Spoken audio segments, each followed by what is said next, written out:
David,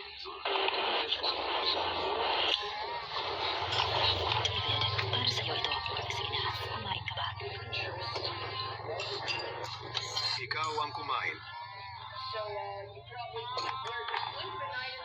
Justin, para sa'yo ito. Salamat, Ma.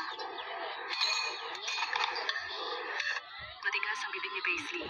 Ngayon, hindi man lang siya makakainom ng sabaw ng karne. Kung mayroon lang sana tayong pampalasa. Ngayon, bihira na ang mga pampalasa. Hindi mo mabibili kahit gusto mo. Anong nangyari? Anong amoy ang napakabango?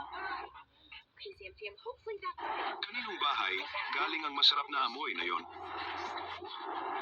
Huwag mong sabihin sa bahay ni Paisley at ng pamilya niya.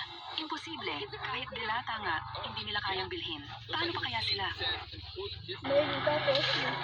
Tara, tingnan natin. See, Your child can fulfill needs with MFGI. Stronger and faster brain connections.